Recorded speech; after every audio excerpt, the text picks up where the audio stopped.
దినమెల్లా నేను దానిని ధ్యానించుచున్నాను. నీ ఆజ్ఞలో నిత్యము నాకు తోడుగానున్నవి. నా శత్రువులను మించిన జ్ఞానము అవి నాకు కలుగజేయుచున్నవి. ప్రభువునందు నా ప్రియ సహోదరి సహోదరుడా, ప్రత్యర్థి నీ పతనాన్ని కోరి అనేక ప్రణాళికలు రూపొందిస్తూ ఉన్నప్పుడు వాటన్నింటినీ కూడా మించిన శక్తి, సామర్థ్యం, జ్ఞానం నిన్ను పరాజయం పాల్చేసి తను జయం పొందాలని రూపొందించుచున్న అనేక ప్రణాళికలను నిన్ను పడగొట్టి పాడు చేసి నిన్ను పతనం చేయాలని నీ శత్రువు నీ పట్ల చేస్తున్న వాటన్నిటినీ గైకొనే జ్ఞానం, వాటిని ఎలా తప్పించుకొని శత్రువు ముందే భోజనాన్ని సిద్ధపరచగలిగిన దేవుడు. ఒకని ప్రవర్తన యెహోవాకు ప్రీతికరమగినప్పుడు వాని శత్రువును సహా మిత్రువుగా చేసే దేవుడు.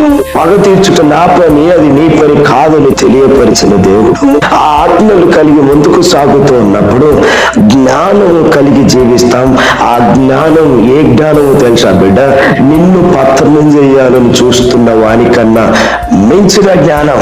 నీ దగ్గర ధనం లేదనో, బలం లేదనో, బలగం లేదనో బాధపడక, జ్ఞానం లేదని బాధపడ. నీ శత్రువుకు మించిన జ్ఞానాన్ని దేవుడు ఇస్తానంటున్నాడు. ఎప్పుడు? దినమెల్లా ఆయన వాక్యాన్ని ధ్యానించినప్పుడు, ఎప్పుడు ఆయన ఆజ్ఞలు కలిగి జీవించినప్పుడు, ఎప్పుడు ఆయన ఆజ్ఞలు పట్టుకోవాలా. మొదటిగా ఆయనను ప్రేమించాలి, రెండవదిగా నిన్ను వాళ్ళని పొరుగు వారిని ప్రేమించాలన్న మాట.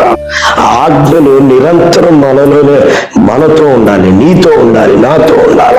అలా ముందుకు సాగినప్పుడు దేవుడు జ్ఞానాన్ని ఇస్తానన్నాడు. ఆ జ్ఞానం అంతా ఇంత కాదు బిడ్డ. ఎదుటి వాడు ఎంతటి వాడైనా కావచ్చు, ఎంతటి బలవంతుడైనా కానీ, ఎంతటి పరాక్రమశాలి కానీ, ఎంతటి అధికారము గలవాడే కానీ, వానికి మించిన జ్ఞానాన్ని ఇచ్చి నీ పతనాన్ని కోరుతున్న శత్రువును వాని ముందే ఉన్నతమైన స్థితిలో ఎదగాల. అది దేవుని చిత్తం.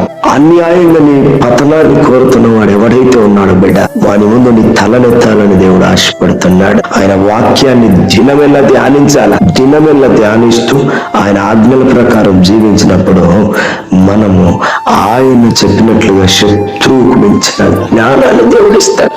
దేవుని వాక్యాన్ని కలిగి జీవిద్దాం. బహుగా శత్రువు ముందే ఆనందిస్తూ దేవుణ్ణి ఆరాధిస్తాం. Praise the lord.